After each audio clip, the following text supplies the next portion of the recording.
Today is lesson 59, and it should be pretty easy because we're working with fractions, and what we are going to be doing is subtracting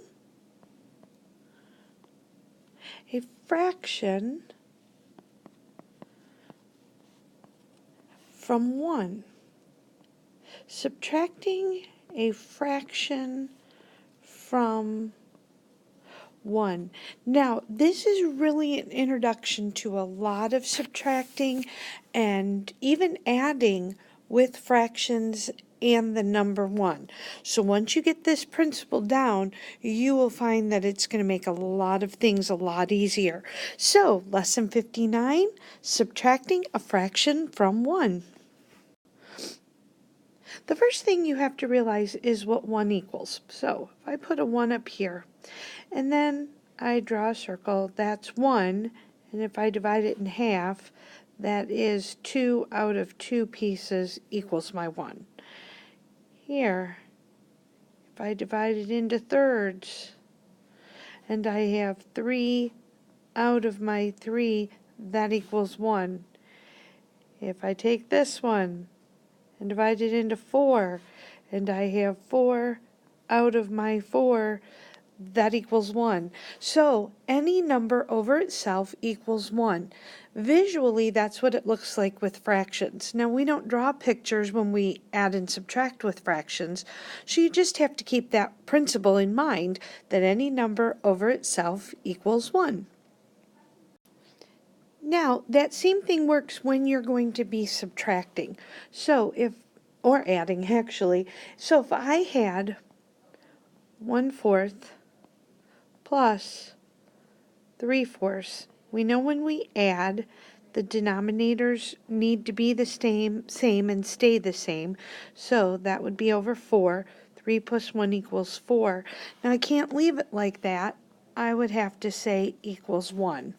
Again, not anything that we haven't really already kind of talked about, but you can just see how it works. Now, at the same respect, if I were to say 1 minus 1/4 equals, well, I would need to turn that 1 into a fraction that has a denominator of 4.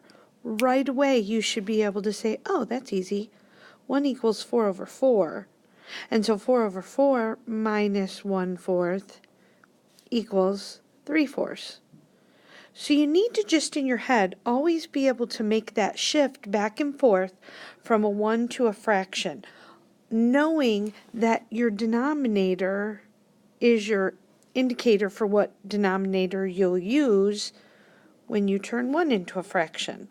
So that's all we're really working with today. Again, not much new, but just a concept that you need to keep in your mind. Now, this same idea works when you have whole numbers mixed into the idea. If I had 1.5 pizzas for dinner last night and ate another 1.5 pizzas for breakfast this morning, I would probably be sick. But besides that, how many pizzas did I eat? Well, 1 plus 1 equals 2. I can do my whole numbers first. 1/2 plus 1/2 equals technically 2 over 2. But again, I cannot leave it in that form. 2 over 2 equals 1. So 1 plus 2 is 3.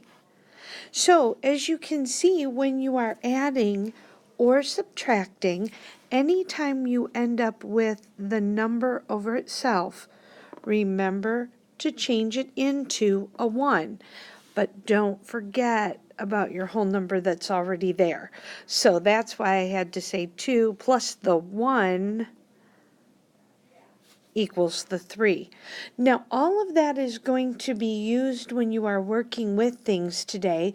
For example, subtraction, if I had 3 minus 1.5.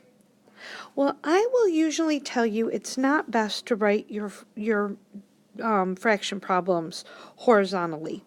it's always good to shift them to vertically, especially with subtraction, because notice how easy it is to see here. 3 minus 1.5. Well, just like we borrow in subtraction with whole numbers, we're going to borrow. Here I'm going to borrow a 1. This then turns into a 2, and my 1 I take over as a fraction. So now I have 2 over 2 minus 1/2, 1 over 2, equals 1 over 2, and 2 minus 1 equals 1. So you can see it's a lot easier when you lay it out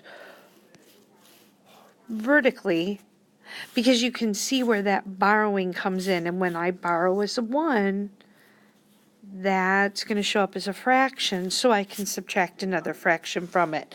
So it's all just, again, remembering how that 1 can move back and forth between a fraction and the whole number 1. So tomorrow you're going to be working with some practices that are just really converting back and forth. For example, if I said 3/3 compared to 1, what is it? What symbol would go in the middle? Well, hopefully right away you go, well, Mrs. Gomes, 3/3 equals 1. Yeah, so it's an equal. That is really all we're working with today, but this principle is going to be something that you're going to need to remember as we work through the rest of our time with fractions. So that is pretty much all that we're going to be working on today. We'll practice a little bit more in class tomorrow, and I hope you have a wonderful evening.